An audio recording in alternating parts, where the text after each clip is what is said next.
If you've dealt with lower back pain, hip tightness, rib flare, uneven ribs, or even disc protrusions, the list goes on, then probably at some point you've been told that you need to quote unquote strengthen your core. However, there is a big difference between just squeezing your core muscles and hoping that they magically get stronger and actually creating relevant change to not only how you create core tension, but also underlying pressure. If this sounds familiar, then you have arrived in the right place, because in this video, we're gonna break down some of the fundamentals to the infamous core brace, and where parts of it go right, other parts of it go wrong, and how you can really start to understand how to create better core tension and pressure in different positions to not only strengthen your core, but also better support your structure and body in space. So one of the ways in which we can better understand how to create better core stability is this principle of having tension but pressure simultaneously.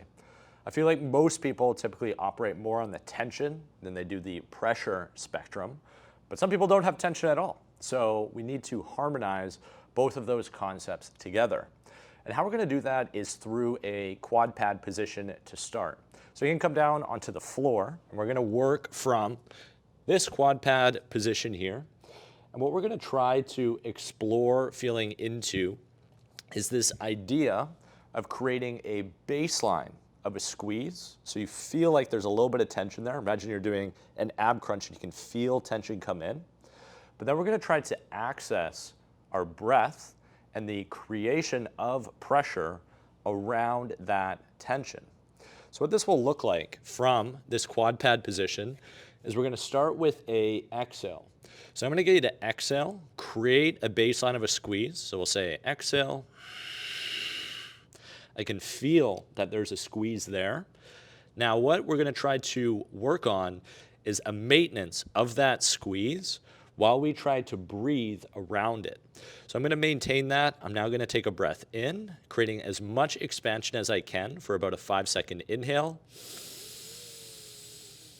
I can still feel that there is a baseline of tension there. And then when I come back to my exhale, I'm gonna try to reset back into a baseline of that squeeze. Now the squeeze isn't there to be as hard as you possibly can, but it's there to create that baseline of tension. And what I'm gonna get you to practice is working on that exhale to create that baseline of tension, a maintenance of that tension as you come back into the breath. And you're gonna work that for anywhere between about 5 to 10 breath cycles. Take a break and then go through that for 2 sets. And we're gonna take that breath and we're gonna apply it into our next exercise right now. So now that you have a better understanding of what it feels like to create some tension, some pressure, and then cycle your breathing around it, I want you to consider that your core brace. Now, it's not something that you necessarily want to keep all the time where you're just keeping this squeeze and you're just breathing with that, because that's actually going to inhibit a lot of your movement. But we also want to have the capacity to create that, to use it to move load, to move our body in a variety of ways, in the hopes that when we do go to move, things are a little bit more responsive, and this kind of works more like a reflex rather than you just holding the entire time. Think of it as almost you're building your baseline for tension and pressure to be there, so then that way, when you actually go to conduct yourself a little bit more dynamically, it's already there. So we've explored going through the quad pad breathing. Now let's build on that a little bit. So we're gonna work with the forearm blocks. You do not have to have these. I will give you options if you don't have one. But if you do, you're definitely gonna get a little bit more out of the exercise because we can work a little bit more full spectrum of the movement. So you can grab your pad. We're gonna take that into just underneath our knees. And we're gonna take this idea of the quad pad position, and we're just gonna build on our body's ability to maintain a baseline of that tension at a lengthened range. So we're gonna come down onto our forearms. Doesn't matter right now which forearm is on top because we can alternate with each rep that we go. We're gonna slide out to this end range position. And now when we're here, what I want you to kind of feel into is both an active press with your forearms, but also a press down with your knees to support your lumbar so you're not in this position here.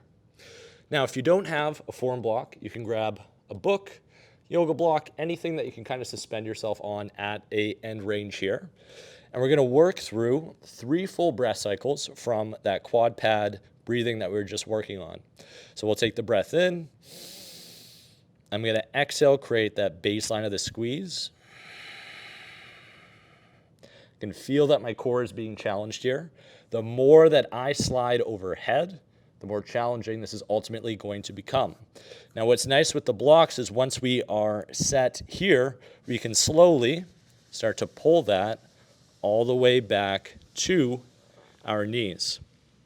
And what's really nice is not only do you get the aspects of the core having to work here, but you also get some of the stabilizer muscles around the spine working through full flexion and extension.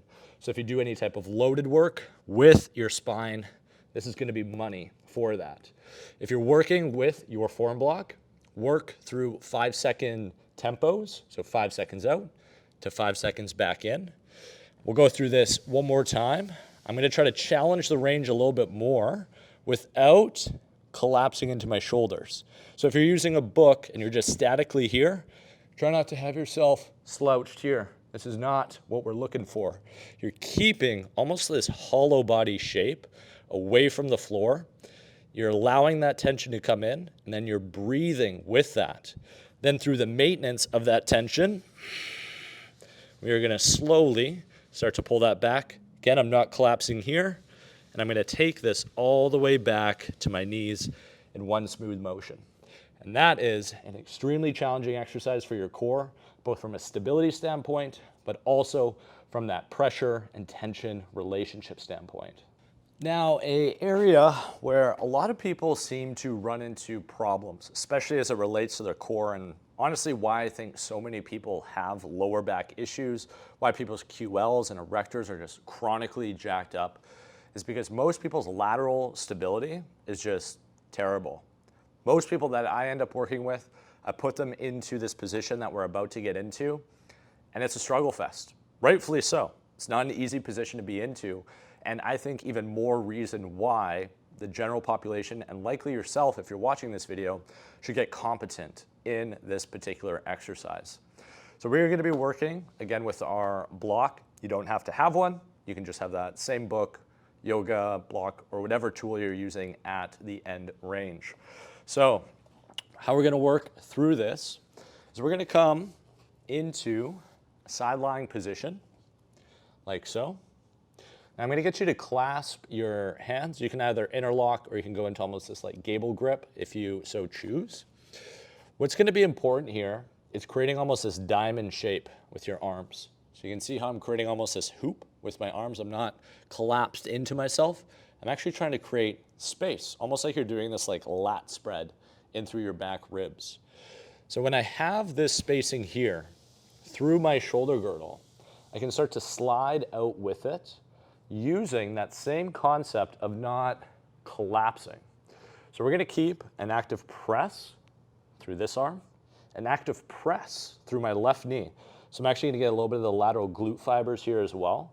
And that's going to allow me to create this shape through the right side of my body. Now we're going to work the same breath that we were doing, but instead of breathing just on the front side, we're going to try to target a little bit more laterally. So we're going to take a breath in through the right side. We're going to exhale left.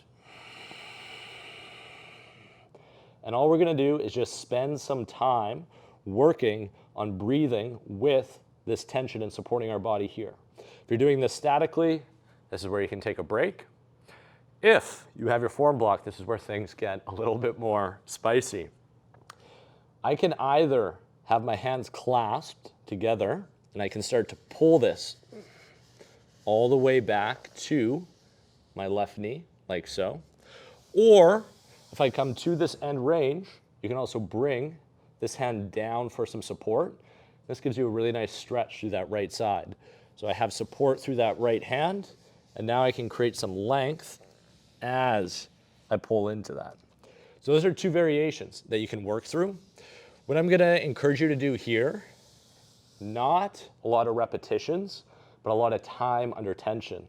So when we're here, 5-second breath in, 5-second breath out, 3 cycles, and then it's a slide back, or 3 cycles, and then your hips come down.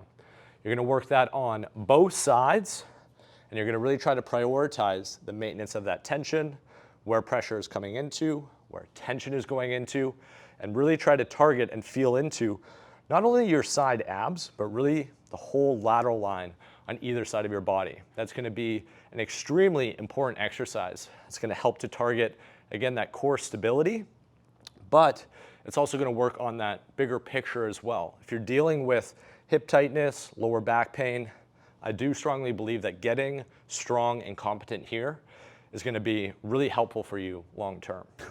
Anyways, that is going to wrap this week's video on better understanding your core stability, and hopefully you learned a few different things as that relates to the tension and pressure relationship that we were speaking to.